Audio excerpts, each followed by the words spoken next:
नमस्कार, आप देख रहे हैं सुपर एनसीईआरटी क्लासेज। आप सभी का सुपर एनसीईआरटी पाठशाला के अंदर, परिवार के अंदर सभी का स्वागत है। तो पिछली वीडियो में हमने क्या किया था, 7वीं कक्षा का चैप्टर किया था दूसरा, और आज हम कर रहे हैं 8वीं कक्षा का अध्याय है भारतीय संविधान, इंडियन कॉन्स्टिट्यूशन। ठीक है, भारतीय संविधान है। अब उसके अंदर मेन जो पॉइंट है, मेन फैक्ट जो है, फैक्ट होता है तथ्य। ठीक है, चलिए लिख लेना इसको। ठीक है, मेन जो फैक्ट है वो हमने यहाँ पर लिख दिया, जो आपके चैप्टर में इंक्लूड है, जो आपके चैप्टर में वर्णित है। ठीक है, जो आपके चैप्टर में लिखे गए हैं। देखो इसमें क्या क्या इंपॉर्टेंट है। पहला है संविधान, संविधान क्या होता है। दूसरा है संविधान की जरूरत क्यों, संविधान की जरूरत क्यों पड़ती है। ठीक है, नेक्स्ट है नेपाल का संविधान, पहला और दूसरा। पहला क्यों लिखा है, क्योंकि 1990 में संविधान बना, उसके बाद फिर दोबारा 2015 में बना। पहले भी लोकतंत्र, अब भी लोकतंत्र। दिक्कत क्या है, आगे देखिए क्या दिक्कत है। नेक्स्ट देखो, राज्य व्यवस्था, पॉलिटी क्या होती है। ठीक है, उससे नेक्स्ट है जैसे भारतीय संविधान मुख्य लक्षण। भारतीय संविधान के मुख्य लक्षण क्या है, सभी की विशेषताएं होती है, फीचर होते हैं सभी के, होते हैं ना। भाई मैं हूँ, जैसे मेरे फीचर है, भाई मैं अच्छा लंबा हूँ, तगड़ा तो नहीं हूँ, चलो मैं बोधा हूँ। ठीक है, थोड़ा कमज़ोर हूँ, मेरे हाथ बड़े बड़े हैं, मेरी 2 आंखें हैं, विशेषता है, मेरे 2 कान हैं, ये तो सभी की विशेषता है। समझ गए ना। वैसे विशेषता है किसकी, इंडियन कॉन्स्टिट्यूशन, भारतीय संविधान की। मुख्य लक्षण, मुख्य लक्षण क्या क्या है इसके अंदर। संघवाद, संघवाद क्या होता है। ठीक है, आप ये जो शब्द सुन रहे हैं ना, लाइफ टाइम के लिए रिकॉर्ड कर लेना इनको, क्योंकि अगर पॉलिटिकल साइंस के अंदर आप MA मास्टर डिग्री भी करना चाहोगे ना, तो ये आपको ज़रूर मिलेंगे। 100 में से 90% आपको यही सिलेबस उठा करके उसमें मिलेगा। 8वीं में है इंडियन कॉन्स्टिट्यूशन, 9वीं में है, 10वीं में है, 11वीं में, 12वीं में है। इसी के साथ BA फर्स्ट में भी है इंडियन कॉन्स्टिट्यूशन। बुक का नाम ही इंडियन कॉन्स्टिट्यूशन है। पहला जो क्वेश्चन बनेगा वो आपको यही मिलेगा, भारतीय संविधान की विशेषताओं का उल्लेख करें। ठीक है, नेक्स्ट है जैसे संसदीय शासन पद्धति क्या है। ठीक है, नेक्स्ट जैसे शक्तियों का बंटवारा किस प्रकार है, शक्तियों का बंटवारा किस प्रकार है। नेक्स्ट है जैसे मौलिक अधिकार क्या है, मौलिक अधिकार, साथ साथ मौलिक अधिकार क्या है और इसमें मौलिक अधिकार कौन कौन से हैं ये भी आपको बताया जाएगा। मौलिक अधिकार कितने हमारे पास पता है किसी को यहाँ पर उपस्थित, मौलिक अधिकार कितने हैं। 6 मौलिक अधिकार वर्तमान में। शुरुआत में कितने थे हमारे पास, 7 मौलिक अधिकार थे। जब संशोधन हुआ, उसके साथ बदलाव हुआ, उसके साथ हमारे 7 से कितने कर दिए गए, 6 कर दिए गए। उसी के साथ अब जैसे है धर्मनिरपेक्षता। धर्मनिरपेक्षता क्या होती है, धर्म से रिलेटेड है, इतनी बात पता है आपको, क्योंकि धर्म लिखा है तो धर्मनिरपेक्षता है। समझ गए ना। तो धर्मनिरपेक्षता क्या आपको बता दिया जाएगा। नेक्स्ट शुरुआत करते हैं हम किससे, कॉन्स्टिट्यूशन, संविधान से।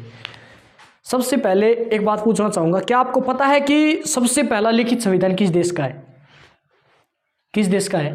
अमेरिका। थोड़ा जोर से बोलो, अमेरिका। Very good. देखो भाई, मेरे को तो अब BA में जा करके, ठीक है, जब मैं स्नातक कर रहा हूँ तब मुझे पता चला है कि जो अमेरिका है उसका सर्वप्रथम लिखित संविधान है। इतनी नॉलेज हमें तो पहले भी नहीं थी। ठीक है, लेकिन इस टाइम में आपको इतनी नॉलेज है ना, तो वास्तव में आप जिंदगी में बहुत कुछ करने वाले हो।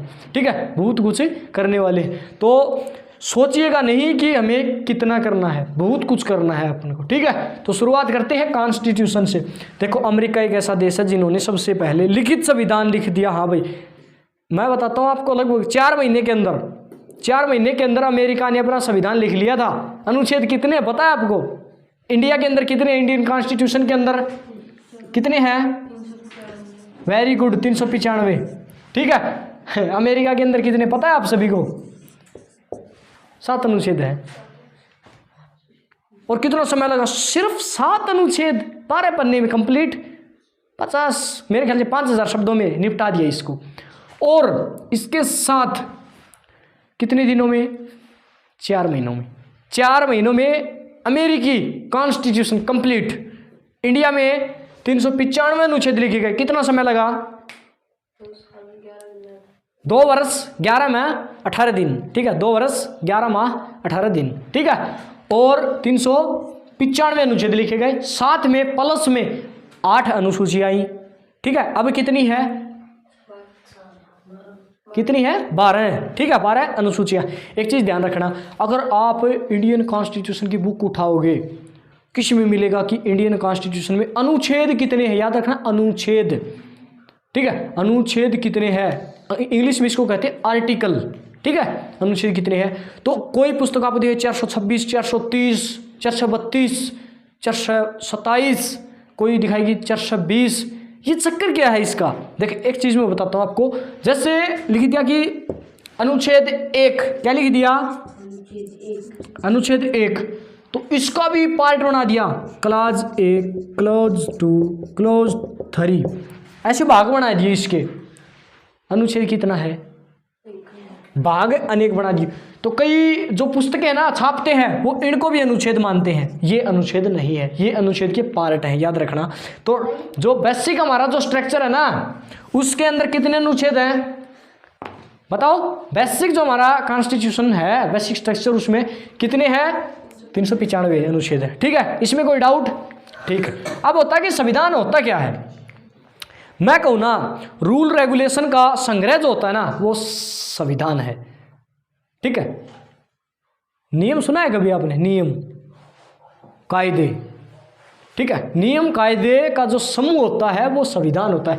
किसी भी देश को चलाने के लिए जो नीतियां बनती हैं, जो कानून बनते हैं, वो संविधान में वर्णित है। ठीक है, वो संविधान है। संविधान सर्वोच्च होता है, ये बात तो आपने सुनी है, संविधान सर्वोच्च होता है। अब बात आती है कि संविधान की जरूरत क्यों?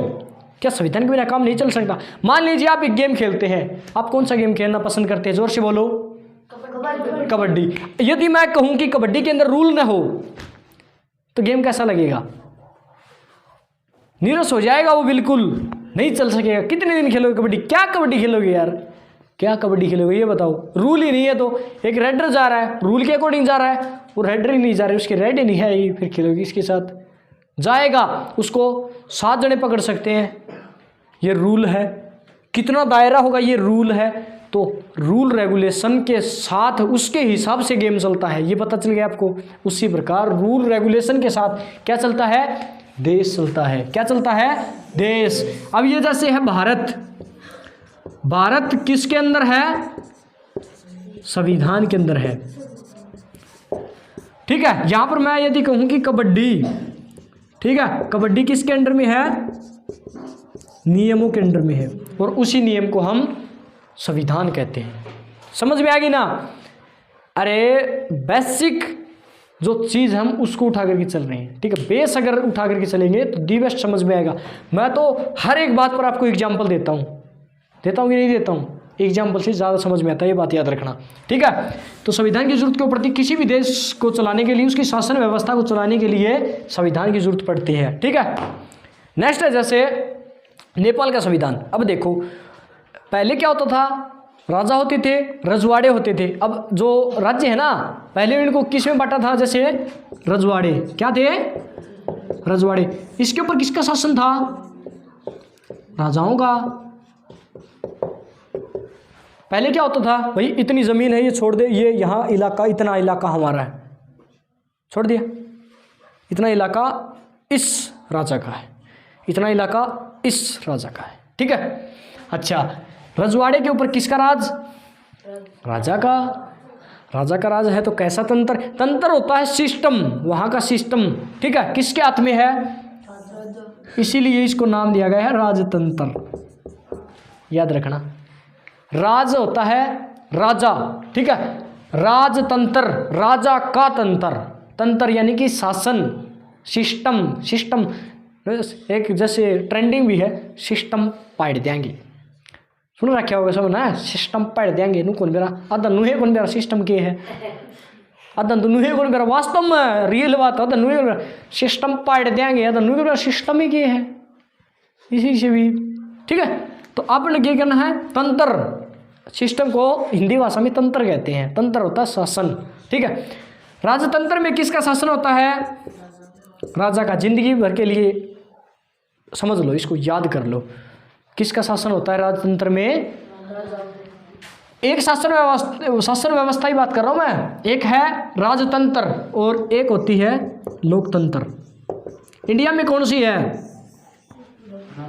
इंडिया में लोकतंत्र है, क्योंकि चुनाव होते हैं, लोग उनको चुनते हैं अपने प्रतिनिधि को।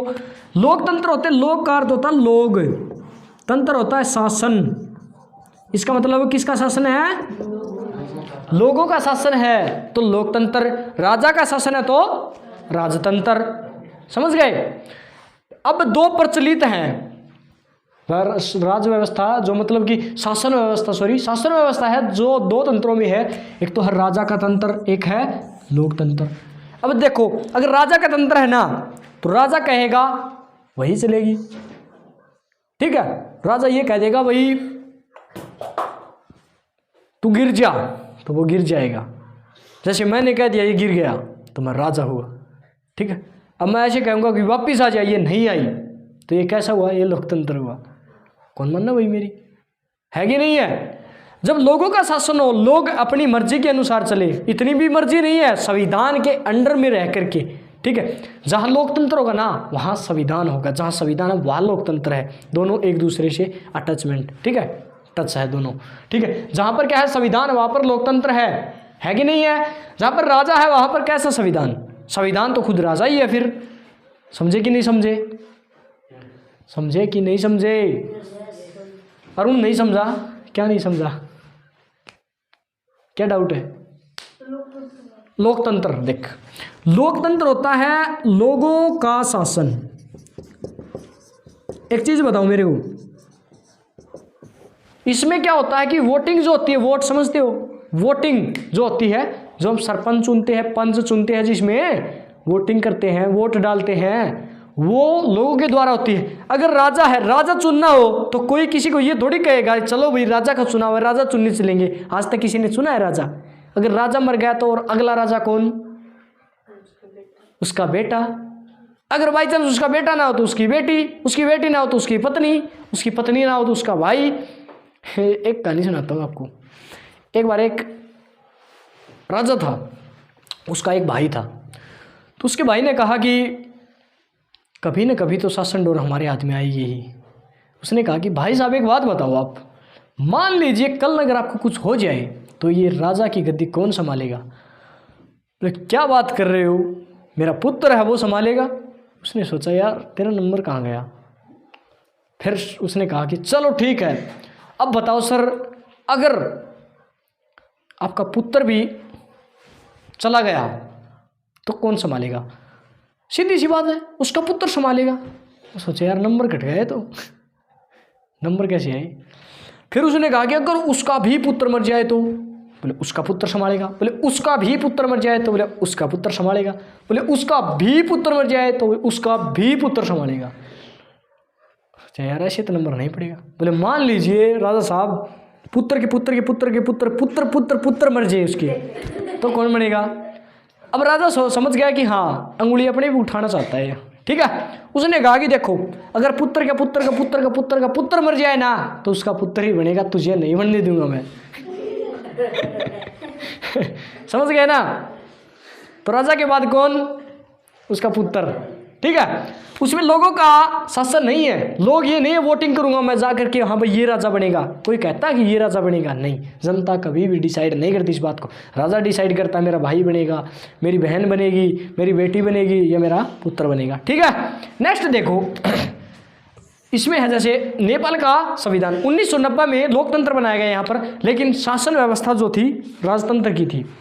राजा लास्ट राजा मेरे ख्याल से जहाँ तक मुझे याद है शायद राजा ज्ञानेंद्र नेपाल का अंतिम राजा हुआ करता था शायद, ठीक है, जहाँ तक मुझे याद है राजा ज्ञानेंद्र, ठीक है। नेपाल के अंदर जैसे संविधान है, पहला जो संविधान था ना नेपाल का, उसमें क्या था कि जो शासन की व्यवस्था थी ना वो राजा के हाथ में थी। अब देखो लोकतंत्र का नाम ही क्या, जहाँ पर संविधान राजा के हाथ में हो, लोगों का तंत्र ही नहीं है, लोगों का शासन ही नहीं है, लोगों को कोई पूछ ही नहीं रहा है भाई ये काम कर ले, लोगों की कोई व्यवस्था ही नहीं है। अब देखो कृषि कानून बना, कृषि कानून सुना है तुमने? सुना है क्या? इतने बड़े बड़े आंदोलन हुए यार, सुने ही नहीं तुम्हें? चलो कोई नहीं, छोड़ो फिर उसको। अगर आपने सुना ही नहीं है ना तो इसको छोड़ो आप, ठीक है। बाकी आप लेवल के हिसाब से मैं जिक्र नहीं करना चाहता, ठीक है, चलो कोई नहीं। नेपाल का संविधान जो है पहले राजतंत्र था, 1990 में लोकतंत्र स्थापित हुआ, लेकिन वहाँ पर राजतंत्र फिर भी मौजूद था। राजा के हाथ में शक्तियाँ थमा रखी थी, आप चलाओ। तो फिर यार लोकतंत्र का क्या फ़ायदा? फ़ायदा था क्या लोकतंत्र का? लोगों की बात ही नहीं सुननी जा रही थी, लोग कह रहे थे कि सर ऐसा हो, नहीं नहीं चल पार हो जा, ऐसा होगा, ठीक है। लोगों ने बहुत संघर्ष किया, बहुत ज़्यादा लोगों ने संघर्ष किया, और लास्ट में जा कर के 2015 में दोबारा लोकतंत्र स्थापित किया, राजा को हटाया गया, वहाँ पर भी मुख्य कार्यपालिका बनाई गई, ठीक है, शासन व्यवस्था कायम की गई, वहाँ पर विधायिका बनाई गई, संसद बनाई गई, समझ गए ना। राजतंत्र हटाया गया 2015, याद रखना 2015 में लोकतंत्र दोबारा स्थापित, एक बार नहीं दोबारा स्थापित, समझ गए ना। दोबारा स्थापित कैसे, एक बार कब हुआ, एक बार हुआ 1990, ठीक है, 1990 में पहली बार हुआ लोकतंत्र स्थापित हुआ, लेकिन लोकतंत्र था ही नहीं, राजतंत्र था वहां पर तो, ठीक है, राजा के हाथ में शक्तियां थी तो राजतंत्र हुआ, लोकतंत्र का फायदा नहीं हुआ। 2015 में दोबारा लोगों ने कोशिशें की और क्या किया, लोकतंत्र स्थापित किया। उन्होंने कहा कि लोगों का शासन होना चाहिए, शासन व्यवस्था में लोगों का क्या होना चाहिए, हिस्सा होना चाहिए, लोगों की भागीदारी होनी चाहिए, ठीक है। अच्छा, अब हो गया, जैसे पहला और दूसरा हो गया, तीसरी है राज्य व्यवस्था। पॉलिटी क्या होती है, राज्य व्यवस्था क्या होती है, देखो राज्य व्यवस्था एक ऐसे समाज को कहा जाता है जिसमें उस राज्य की, ठीक है, उस राज्य की राजनीतिक जो व्यवस्था है वो सुव्यवस्थित हो, व्यवस्थित हो, उसकी राजनीतिक व्यवस्था जो होती है वो क्या हो, सुव्यवस्थित हो, अच्छी तरह। जैसे भारतीय लोकतंत्र राज्य व्यवस्था, ठीक है, राज्य व्यवस्था समझ गए। भारतीय लोकतंत्र है, व्यवस्थित है कि नहीं है, पूरा सिस्टम ऐसे जैसा है कि नहीं है, तो वो राज्य व्यवस्था है, ठीक है। एक ऐसे समाज से कल्पना करते हैं राज्य व्यवस्था की जिसमें क्या होता है, एक सुव्यवस्थित राजनीतिक दृष्टि से, राजनीतिक संरचना से सुव्यवस्थित पाया जाता है, समझ गए। नेक्स्ट है जैसे भारतीय संविधान, मुख्य लक्षण। अब ये है ना, अच्छी तरह से याद करना, आपको बिल्कुल अच्छी तरह से याद करना है इसमें। अब देखो, पहला है संघवाद, क्या है, संघवाद। अब देखो संघवाद होता क्या है, संघवाद होता है किसी भी प्रदेश में एक से अधिक सरकारों का होना संघवाद कहलाता है। समझ लेना एक बार, एक प्रदेश है, एक सरकार नहीं होगी बल्कि एक से अधिक सरकार होगी।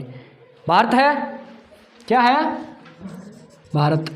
भारत के अंदर सरकारों का व्यवस्था जो है, सरकारों की व्यवस्था किस प्रकार है, पहले है भारत सरकार, है कि नहीं है कि नहीं है, उसके नीचे है जैसे हरियाणा सरकार, सभी स्टेटों की सरकार है ना, हिमाचल की सरकार, गुजरात की सरकार, यूपी सरकार, एमपी सरकार, पश्चिम बंगाल सरकार, राजस्थान सरकार, हिमाचल सरकार, है कि नहीं है। उसी प्रकार नीचे स्टेट, ठीक है, यदि हम इसे कहें स्टेट गवर्नमेंट, जिसे हम कहते हैं राज्य सरकार, ठीक है। इससे नीचे है जैसे पंचायती राज, के है पंचायती राज। पंचायती राज में क्या होता है पता है आपको, पंचायती राज में अब जो सरपंच वगैरह चुने गए ना, पंचायती राज के थ्रू चुने जाते हैं, ठीक है, समझ गए ना। अच्छा, अब देखो इसमें तो हो गया संघवाद क्या होता है, संघवाद क्या होता है समझ में आ गया ना। संघवाद होता है कि क्या होता है, किसी प्रदेश में एक से अधिक सरकारों का होना, समझ गए। तो भारत के अंदर क्या है, भारत सरकार है, फिर स्टेट गवर्नमेंट है, ठीक है, और उसके नीचे फिर पंचायती राज, जैसे सरपंच है, पंच है, बीडीसी है, जिला परिषद है, और ऊपर क्या है, बोलो बोलो बोलो बोलो, मेयर सुना है कभी, एक मेयर भी होता है, ठीक है। जो न्यायपालिका, ये जो नगर पालिका, नगर परिषद इसी के अंडर में आती है, ठीक है। अब नेक्स्ट देखो, संसदीय शासन पद्धति,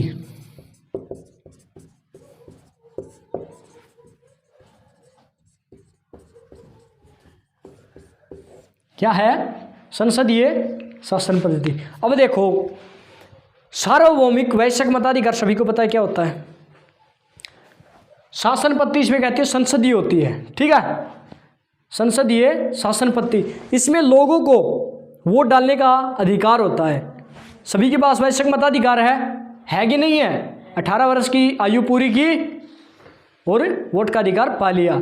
इस वजह से मैं हूँ, 2 साल पहले मेरा वोटर कार्ड आ गया था, ठीक है, मेरा वोट बन गया 2 साल पहले। अब मैं 20 साल का हूँ, 18 साल का हुआ जब वोट बन गया, ऑटोमेटिक मैंने कागजात जमा करवाए और मेरा बन गया। ठीक है, उसी प्रकार आपका भी बन जाएगा। उसमें कोई क्वालिफिकेशन नहीं है आपकी, कितने पढ़े लिखे हैं, आपके पिताजी क्या करते हैं, आपकी माताजी क्या करती है। ठीक है, उसमें कोई भी ब्यौरा नहीं है। आप आसानी से 18 वर्ष की आयु के बाद बनवा सकते हैं। आपके पास वैलिड प्रूफ होना चाहिए, इस चीज़ का आधार कार्ड है जैसे। ठीक है, अच्छा समझ गए संसदीय शासन पद्धति क्या है। इसमें क्या है कि लोग जो है शासन जो पद्धति है उसमें जैसे लोग वोटिंग करते हैं। ठीक है, सार्वभौमिक वैश्विक मताधिकार उनके पास होता है, इसमें लोग वोटिंग करते हैं। ठीक है, संसदीय शासन पद्धति इसमें शामिल है। अब है जैसे नेक्स्ट है शक्तियों का बंटवारा। क्या है शक्ति, समझते हो शक्ति क्या होती है, समझते हो क्या? अरे पावर, पावर। एक चीज बताओ, पावर से मुझे याद आ रहा है, जैसे आपने सुना है कभी सम्राटों का सम्राट, सबसे महान सम्राट आज तक का कौन हुआ है? बोलो बोलो। अशोक, सम्राटों का सम्राट। आप एक काम करना, देखो हर यही कहेगा कि ये था, पृथ्वीराज चौहान भी था, और भी थे, उनसे ऊपर भी थे, ऐसा नहीं है। अशोक को उपाधि दी गई थी सम्राटों का सम्राट। अशोक जो राजा था वो सम्राटों का सम्राट था। गूगल पे सर्च करके देखना ये चीज़। ठीक है, ऐसे ही मुझे याद आ गया शक्ति के नाम पर। ठीक है, शक्तियों का बंटवारा किस प्रकार है? एक बात बताइए, सरकार के कितने अंग हैं? पता है किसी को? आज से पता होगा आपको। ठीक, याद रखना, सरकार के 3 अंग हैं। कितने अंग हैं? 3 अंग है। ऐसे उठा दो, सरकार के कितने अंग है? 3। कोई पूछे ना सरकार के कितने अंग है, ऐसे उठो 3। ठीक है, पहला देखो क्या है, पहला होता है इसमें विधायिका। क्या है? विधायिका। अब देखो आप ही ने मतलब पिछले पाठ में ही पढ़ा, उस तो पिछले में भी पढ़ा, ये भी पढ़ने लगा रहा, कानून कानून कानून कानून कानून पढ़ा को नहीं, नियम अधिनियम पढ़ा को नहीं। ये कोई बनाता भी तो होगा, ऐसा भी कोई समुदाय बैठता, मतलब कि जो ऐसे कोई कमेटी समिति बैठती होगी जो कानून बनाती होगी, उस समिति को क्या कहते हैं? विधायिका कहते हैं। इसका काम क्या है? कानून बनाना। समझ गए? अब देखो दूसरी क्या है, दूसरी का काम क्या है? कार्य करना। इसका मतलब क्या है? कार्यपालिका है। इसका काम क्या है? इसका काम है लागू करना। क्या लागू करना? कानून। अब देखो एक और करवा देता हूँ, बाद में बताता हूँ। ठीक है, तीसरी देखो, तीसरी है न्यायपालिका। क्या है? न्यायपालिका। इसका काम है न्याय करना, या चलो ठीक है न्याय करना, इतना करो। बाकी इसका जो रोल है वो मेन रोल है, मैं समझा देता हूँ आपको। पहला है जैसे कानून बनाना। सबसे पहले ये तो है नहीं कि भाई अगर हम ये चाहे ना कि लड्डू खाएं, लड्डू ये तो रखे भाई लड्डू खाएं मान लीजिए, तो ऐसा तो नहीं है सीधा लड्डू ही बन जाएगा, नहीं बनेगा ना। लड्डू बनने के लिए प्रोसेस है एक, है कि नहीं है? पहले क्या करेंगे? चाशनी बनाएंगे, मैदा ले आएंगे, घोलेंगे, उसको पहले फ्राई करेंगे, उसमें चाशनी में डालेंगे, फिर लड्डू बनेगा, है कि नहीं है? एक प्रोसेस है ना। उसी प्रकार कानून को बनाने के लिए एक प्रोसेस है। सबसे पहले विधान पालिका आएगी, विधान जो विधायिका, इसको विधान पालिका भी कहते हैं और विधायिका भी कहते हैं। विधायिका ये रुको भाई, सबसे पहले मैं कानून लिखूंगा, लिख दिया ऐसे ऐसे कानून बनाना है भाई, ये कानून बना दिए इसको। ठीक है, कानून बना दिए, समानता का बना दिया, स्वतंत्रता का बना दिया, अन्य जो अनेकों कानून है कानून बना दिए। अगर ये चोरी करेगा तो ये कानून है, या और जो भी है XYZ। जैसे और मैं यदि बड़े कानून की बात करूँ ना, जैसे विकलांगता अधिनियम बताया था 1955 शायद 1955, तो उसमें क्या था, जैसे इन्होंने बना दिया कानून, लिख दिया ऐसे ऐसे ऐसे ऐसे ऐसे, लो भाई ये आगे भेज दिया, किसके पास भेज दिया? कार्यपालिका के पास। ये देखो ये तैयार बैठे रहे हैं, अरे आन दो का दो कानून, आन दो, साइन मार के पास कर दे, है कि नहीं है? विधायिका ने कानून बनाया, कार्यपालिका इंतजार कर रही थी, इसको कानून दिया, इसने क्या कर दिया, पास कर दिया। इसी को कहते हैं लागू करना, इम्प्लीमेंट नाम होता है इसका, ठीक है, इंग्लिश में इसको इम्प्लीमेंट कहते हैं, लागू करना, ठीक है। उसके बाद मान लीजिए कानून बना दिया कि सड़क से रिलेटेड कानून बना दिया कि आप जो है सड़क के किस ओर चलना चाहिए, हमें दाईं ओर या बाईं ओर, किधर चलना चाहिए, अभी ये दाईं ओर बता रहा है, अच्छा बीच में चलना चाहिए, दाईं ओर चलना चाहिए। दायां कौन सा हाथ होता है, दायां ये हाथ होता है शाबाश, हमें बाईं ओर चलना चाहिए, ठीक है। अब देखो, खैर मेरी तो गोज नहीं है जो शर्ट की इस साइड की गोज होती है ना, अब तो यार फैशन ऐसा आ गया है कि इधर दो जेब, इधर दो जेब, इधर दो जेब, इधर दो जेब, है कि नहीं है, है कि नहीं है, ऐसा ऐसे ऐसे आ गए। बताओ पहले क्या होता था कि यहाँ बस एक जेब लगती थी, यहाँ पर बुरशट के अंदर, बस बुरशट सिलवाई, एक जेब लगा दी, उससे मोटिवेट होता है, हाँ इस साइड चलना है, इस साइड चलना है, ऐसे ऐसे इस साइड चलना है, इस साइड चलो, इस साइड यानी कि बाईं ओर, समझ गए। अब देखो अब क्या है, इधर भी है इधर भी है, अब ये तो है नहीं रोड के बीचों बीच चले, ठीक है, तो हमेशा बाईं ओर चलना चाहिए, ठीक है। यदि आप दाईं ओर चल रहे हैं, किसी ने ठोक दिया आपको, कैसे ठोक दिया, साधन से ठोक दिया, ठीक है, आपका एक्सीडेंट हो गया, मान लीजिए, गलती किसकी, आपकी गलती है, गलत साइड चल रहे हो। मान लीजिए हमने कानून बनाया हेलमेट का प्रयोग करो, इसने लिख दिया भाई वाहन चलाते समय हेलमेट का प्रयोग करें, दुपहिया वाहन चलाते समय हेलमेट का प्रयोग करिए, कार्यपालिका के पास इसने लागू कर दिया, ठीक है भाई सही कह रहा है ये, कर दो पास। अब न्यायपालिका क्या करेगी, जैसे मैं चला गया भाई बिना हेलमेट ऐसे बाड़ बूढ़ू वैसे उठा करके घूमने के लिए चला गया, जैसे आजकल नहीं जाते क्या बस स्टैंड पे, देखो नहीं मिलते क्या, 100 में से मेरे ख्याल से ज़्यादा नहीं तो 75 बच्चे वहीं पे मिलेंगे आपको, बेटेम, बेटेम समझते हो, फिर ठीक है बेटेम समझ गए आप, तो 100 में से 75% बच्चे वहीं पे मिलते हैं आपको, ठीक है। तो उनका क्या है कि वो वहाँ पर गए ना, एक मोटरसाइकिल पर 4-5 ऐसे लद गए, चलने दो, हेलमेट का नाम ही नहीं कहाँ पर है, हेलमेट पूछ लो, ओ सर जी मैं तो घर न भूला है, ओ घर न के दूध दे भाई, घर का क्या काम है, हेलमेट पहनना, फिर 2 जने अलाउड है, गल ने मुड़ के देखा बिक्की बना रखी है यार मोटरसाइकिल की, है कि नहीं है, 5-5 बिठाई बैठा है, वो उनके ऊपर चढ़ रहा है, वो उसके ऊपर चढ़ रहा है, एक बीच में खड़ा है, और अगन होले और अगन होले, रोडवेज बना रखी है यार मोटरसाइकिल की, है कि नहीं है यह बात, ठीक है। उनको रोकने के लिए कार्यपालिका, ये जो न्यायपालिका वो है, न्यायपालिका इधर आओ भाई, क्या दिक्कत है, ऐसे हेलमेट नहीं लिख रखा, मेरे पास भेजो, मैं देखता हूँ इनको हेलमेट नहीं पहन रहा, ये क्या, इसका बाप भी पहनेगा, इसका दादा भी पहनेगा, सर मेरा दादा गुजर चुका है, कोई नहीं सपने में पहनेगा, ठीक है। तो न्यायपालिका का काम होता है कि न्याय करना, अगर कोई कानून का उल्लंघन कर रहा है तो उसको सजा देना, समझ गया ना। तीनों ही प्रोसेस क्या है, सबसे पहले विधायिका जो है कानून बनाएगी, कार्यपालिका उसको लागू करेगी, और न्यायपालिका जो है वो न्याय करेगी या उसको क्या करेगी, उसका संरक्षण करेगी, उसकी सुरक्षा करेगी कानून की, समझ गया ना। अब देखो आपके में इतना ही है, ठीक है, और मैं चाहता हूं कि ज़्यादा एडवांस ना बताऊं आपको, क्योंकि कल कुछ शिकायतें थी कि लेवल बड़ा हो जाता है, बच्चों को समझ में नहीं आता, मेरा तो यही कहना है, मैं यहाँ पर जो करवा रहा हूँ ना सिर्फ 8वीं कक्षा तक सीमित नहीं है ये, ठीक है, इसकी लिमिटेशन जो है 8वीं कक्षा नहीं है। मैं चाहता हूँ कि हमारे जो बच्चे ना यूपीएससी की तैयारी यहीं से उठाए, समझ रहे हो ना। यूपीएससी आईएएस, भारत की सबसे बड़ी सरकारी नौकरी क्या है, आईएएस है, आईएएस इंडियन एडमिनिस्ट्रेशन सर्विस, ठीक है, उससे नीचे फिर आईपीएस है, इंडियन पुलिस सर्विस होता है ना। हम चाहते हैं कि फिर होती है आईएफएस, जैसे नीचे और भी आईआरएस, ऐसे आईएएस, ठीक है, नीचे चलती जाती है।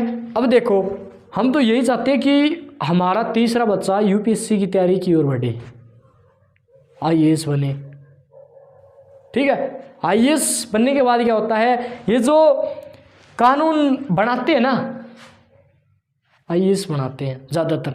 अब ये क्या है, नेता लोग क्या होते हैं, अनपढ़ भी बन जाते हैं नेता, तो बोलने का ज्ञान ही नहीं है उनको, अरे बोलने का ज्ञान ही नहीं है तो क्या कानून बनाएंगे। अब देखो मैं बताता हूँ आपको, अब जैसे शिक्षा का स्तर है बहुत नीचे जा रहा है कि नहीं जा रहा है, शिक्षा का स्तर बहुत नीचे जा रहा है। अभी देखो मैं बताता हूँ आपको, ऊंचे ऊंचे जो पद है ना, मेरा तो यही कहना है, ऊंचा ऊंचा जो मंत्रालय ना वो पढ़े लिखे लोगों को देना चाहिए। जैसे आ गया शिक्षा विभाग, क्या आ गया, शिक्षा विभाग। अब देखो शिक्षा विभाग में ऐसे ऐसे लोग भरे पड़े हैं, शिक्षा का ज्ञान ही नहीं है उनको, क्या वो शिक्षा नीति बनाएंगे यार, ये बताओ आप बनाएंगे क्या। मेरे को शिक्षा का ज्ञान ही नहीं है तो मैं क्या शिक्षा नीति बनाऊंगा। भाई बच्चे ये करे, ऐसा ये हो, ऐसे क्या। बच्चे जो भी शिक्षा मंत्री होगा, क्या होगा, शिक्षा मंत्री हो, कम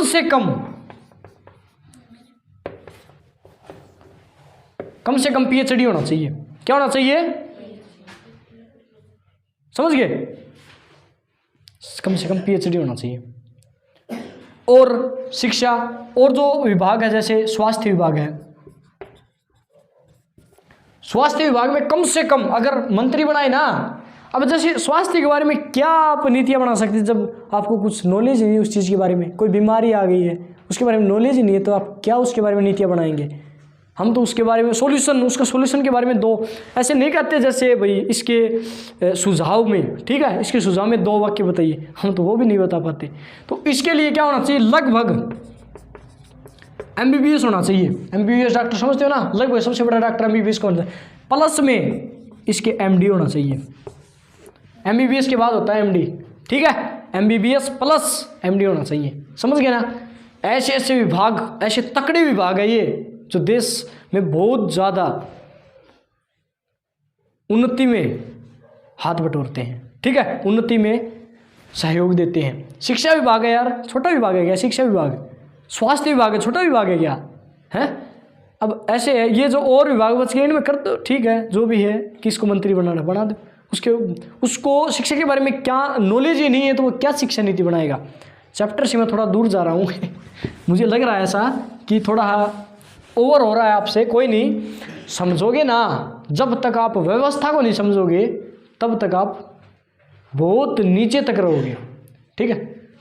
जड़ मजबूत करने के लिए मौसम के साथ चलना पड़ता है। अब हो गया जैसे शक्तियों का बंटवारा हो गया, 3 चीज़ें हैं, विधायिका है, कार्यपालिका है, न्यायपालिका। विधायिका कानून बनाती है, कार्यपालिका लागू करती है, न्यायपालिका न्याय करती है, ये उसका संरक्षण करती है, ठीक है, उसकी सुरक्षा करती है। अब जैसे मौलिक अधिकार क्या है, इसको हम अफार लिखते हैं, ये होता है फंडामेंटल राइट, मौलिक अधिकार। क्या होते हैं, फंडामेंटल राइट, मौलिक अधिकार। मौलिक अधिकार कितने हैं, मैं ज्यादा जिक्र नहीं करूंगा, सिर्फ आपकी पुस्तक में जितना है ना सिर्फ उतना बताऊंगा। 6 मौलिक अधिकार है। पहला कौन सा है, आज कौन सा, समानता का अधिकार। थोड़ा थोड़ा बताऊंगा इनके बारे में बस, ठीक है। समानता क्या होती है बेरा पता ही आप सभी को, बेरा होगा ना, ठीक है। समानता होती है भाई किसी भी व्यक्ति के साथ भेदभाव नहीं होना चाहिए। मंदिर में जा रहे जाने दो, क्या दिक्कत भाई तुम्हें, है कि नहीं है। कोई सरकारी जगह स्कूल है, सभी को जाने दो भाई, ठीक है। किसी भी प्रकार का भेदभाव नहीं होना चाहिए, सभी जाओ, बिल्कुल सभी समान हो। अगर कोई अपराध करता है ना तो ये नहीं ये डीसी का लड़का है, ये मंत्री का लड़का, इधर ला इसको तो कुशेड़, ठीक है। कानून सभी के लिए समान है। समानता समझ गए, अधिकार सभी समान है, किसी के साथ भी किसी भी आधार पर भेदभाव नहीं किया जा सकता, ठीक है। ऐसा संविधान के अंदर है, हमारे फंडामेंटल्स राइट, मौलिक अधिकार में। पहला हो गया, दूसरा क्या है, स्वतंत्रता का, ठीक है।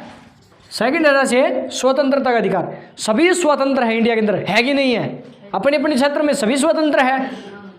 अब देखो मैं स्वतंत्र हूं लेकिन इतना भी स्वतंत्र नहीं हूं कि आपकी स्वतंत्रता छीन लूं, है कि नहीं है। ऐसा थोड़ी यार जाके एक चाटा लगा दूंगा किसी को भी उठा के फेंक देगा, है कि नहीं है। स्वतंत्रता है लेकिन क्या है, लिमिटेशन है उसकी, सीमित है वो स्वतंत्रता, ठीक। जैसे मैं यहाँ रह रहा हूँ, कल ना अगर मैं अमेरिका जाना चाहूँ जा सकता हूँ, आने जाने की स्वतंत्रता है, मैं अपने विचार प्रकट कर सकता हूँ, ऐसा होना चाहिए।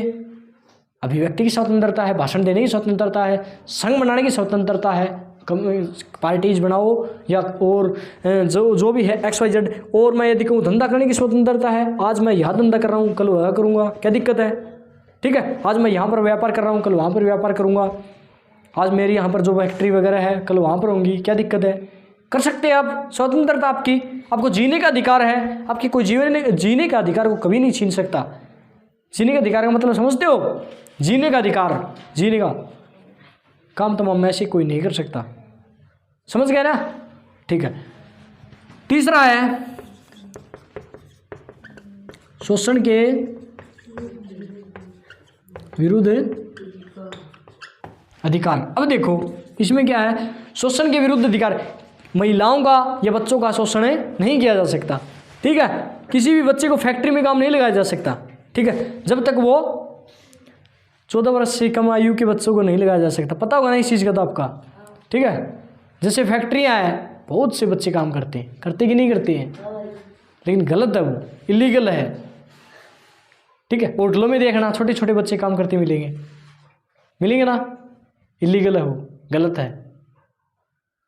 ठीक है, ऐसा नहीं बताने का, वो अवैध है। शोषण के विरुद्ध अधिकार हो गया, किसी का हम शोषण नहीं कर सकते, समझ गए ना? अब देखो चौथा जो है वो है धार्मिक स्वतंत्रता। अब देखो धार्मिक स्वतंत्रता होती है ना, इसमें आप कोई भी धर्म अपना सकते हो, हिंदू, मुस्लिम, सिख, ईसाई, जैन, यहूदी, कुछ भी धर्म XYZ, आप कौन सा धर्म भी अपना सकते हो। इसमें आपकी स्वतंत्रता का हनन नहीं होगा। आप ये नहीं कह सकते मैं आज हिंदू तो कल मुस्लिम नहीं बन सकता। मुस्लिम बनो, क्या दिक्कत है? आपके हाथ में है, किसी के माई के लाल में इतना दम नहीं है भारत के अंदर कि आपको रोक सके। क्यों? क्योंकि हमारे पास राइट है, हमारा ये अधिकार है कि नहीं है? आज मैं अगर हिंदू धर्म में हूँ, खुश हूँ, ठीक है, कल अगर मुझे ये महसूस हुआ कि हिंदू धर्म मेरे ख्याल से, मेरी दृष्टि में अच्छा नहीं है, मुझे बौद्ध धर्म अपनाना चाहिए, तो मैं हिंदू धर्म को छोड़ करके बौद्ध धर्म अपनाऊंगा। मुझे कोई रोक सकेगा? किसी में है इतनी मत मुझे रोक देगा? है क्या? किसी में नहीं है, क्योंकि ये मेरा फंडामेंटल राइट है, मौलिक अधिकार है मेरा। ठीक है, और मेरे धर्म के जैसे मैं चाहूँ कि यहाँ पर मंदिर बनाऊंगा, बना ले भाई, क्या दिक्कत है? कोई रोक नहीं सकता। ठीक है, अपनी ज़मीन में बनाओ, समझ गए ना? तो धार्मिक स्वतंत्रता। नेक्स्ट है, जैसे मैं बात करूँ सांस्कृतिक एवं शैक्षणिक अधिकार। अब एक चीज देखो, इसमें 5 का होगा सांस्कृतिक एवं शैक्षणिक अधिकार। अब देखो शिक्षक अधिकार, आपका 8वीं तक का मुफ्त शिक्षा लो, आपका अधिकार है ये। ठीक है, कोई पैसे नहीं ले रहा, कोई पैसे ले रहा है आपसे? 8वीं तक आप स्कूल गए हो, कोई ऐसा कह रहा है कि फीस दो? कभी भी कहा है किसी ने? अगर खाना खाते हैं तो ये कहते कि पैसे दो, इसको मिड डे मील के पैसे दो। आज तक किसी ने पैसे मांगे आपसे? ये आपको फ्री शिक्षा देने का जो है सरकार का क्या है, सरकार की नीतियां हैं ये। ठीक है, और इसमें हमारा शिक्षा का अधिकार है हमें। ठीक है, प्राथमिक शिक्षा बच्चों को फ्री दो, ऐसी सरकार की जो है नीतियां हैं ताकि शिक्षा में बढ़ोतरी की जा सके। ठीक है, शिक्षा का अधिकार और सांस्कृतिक अधिकार, अपनी अपनी अलग अलग संस्कृति होती है। कोई किसी भगवान को मानता है, कोई किसी भगवान को मानता है कि नहीं? अब ये नहीं है कि हिंदू है तो हिंदूयत है नहीं, एक भगवान की पूजा करता है क्या कोई? कल ही मैंने पूछ रहा था, जैसे हाँ भाई तेरा कौन सा है पावरफुल भगवान? बोले एक कर, मेरा तो हनुमान जी। कैसे? बहुत शक्ति है उनके अंदर। ठीक है भाई, यार महादेव भी कम नहीं है, मैंने सुना है बहुत महाकाल के बराबर का है, ऐसे। हाँ ऐसे तो है भाई, एक सुनो भाई, ऐसे नहीं, दोनों नहीं, ऐसे नहीं। बोलो ठीक है। तो संस्कृति हर एक की अलग अलग है। हम किसी को कोई जैसे अलग अलग, जैसे कोई हम सिद्ध पुरुष को चुन ले, कोई गांव में भाई तपस्या कर गया, 10 साल 5 साल 1 साल तपस्या कर ली, कई उसी को पूजने लगते हैं, है कि नहीं है? जैसे हमारे पड़ोस में है ये, ठीक है, और भी गांव में है।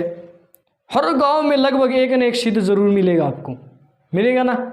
कोई जैसे मैं नाम नहीं लेना चाहता, XYZ जो भी आपको पता ही है। ठीक है, तो नेक्स्ट है जैसे संस्कृति हर एक की अलग अलग है, आप कोई भी संस्कृति में हिस्सा ले सकते हैं, ये आपकी स्वतंत्रता है। ठीक है, ये है छठा है संवैधानिक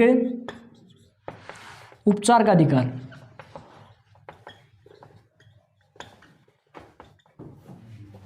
ठीक है, संवैधानिक उपचार का अधिकार। यदि आपके 5 अधिकारों का हनन हो रहा है, कोई भी अगर आपके 5 अधिकारों को छू रहा है ना, तो आप छठे का प्रयोग कर सकते हैं। और छठा अधिकार आपको 5 अधिकारों की स्वतंत्रता देता है कि आप 5 खुल करके बरतो। छठा मैं हूं, मैं देख लूंगा क्या करेगा ये, समझे कि नहीं समझे। अब जैसे स्वतंत्रता अधिकार छीन रहा है आपको, मैं जा रहा हूँ बड़दू जोगी, मान लीजिए बड़दू जोगिया XYZ में लोहारू जा रहा हूँ, कोई कह दे रोक नहीं जाने देंगे तेरे, चलो वापिस घर पे। अरे क्या बात है भाई, स्वतंत्रता है यार मेरी, इंडिया में कहीं भी घूमो, विदेशों में घूमो, दिक्कत है कोई। अगर ऐसा हो रहा है ना तो मैं इसके पास जाऊँगा, भाई साहब इसका उपचार कीजिए। मेरे पास यही उपाय है कि आप हाई कोर्ट में जाओ, सुप्रीम कोर्ट में जाओ, अपनी जो समस्या उसका निदान करो। समझ गए ना, इसमें कोई दिक्कत। अब देखो मौलिक अधिकार कंप्लीट, 6 मौलिक अधिकार ध्यान रखना, ठीक है ना। अब देखो नेक्स्ट हमारा जो चैप्टर है वो क्या पॉइंट क्या है। अब लास्ट पॉइंट है धर्मनिरपेक्षता। क्या है,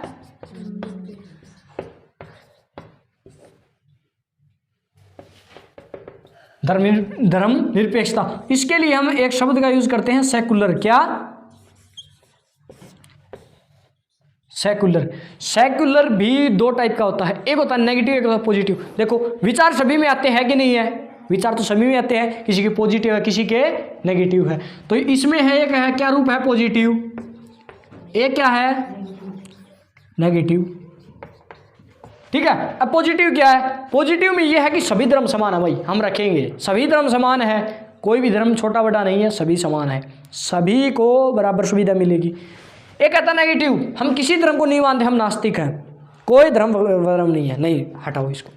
ठीक है, तो भारत के अंदर क्या है पॉजिटिविटी है। ठीक है, सभी धर्म समान है, आराम से रहो, मिल बांट करके रहो। ठीक है सब कुछ। तो आज का जो हमारा चैप्टर था भारतीय संविधान, इंडियन कॉन्स्टिट्यूशन, जो लगभग BA क्या MA लेवल तक आएगा आपका। ठीक है, तो जो ही आप तैयारी करोगे इसकी अच्छी तैयारी होगी। और इसमें जो भी अगर पॉइंट आपको समझ में नहीं आया है तो आप कमेंट कीजिए। यदि आप कमेंट में आपका सोल्यूशन नहीं हो रहा है तो आप डायरेक्ट यहाँ पर आकर के पूछ सकते हैं। लाइव लोकेशन का आप सभी को पता ही है, अगर किसी को नहीं पता है तो आप कमेंट करके बता सकते हैं। तो इसी के साथ आज की जो हमारी क्लास थी 8वीं का जो पहला चैप्टर था इंडियन कॉन्स्टिट्यूशन वो कंप्लीट हो चुका है। तो इसी प्रकार आप सभी का क्लास देखने के लिए धन्यवाद। जय हिंद।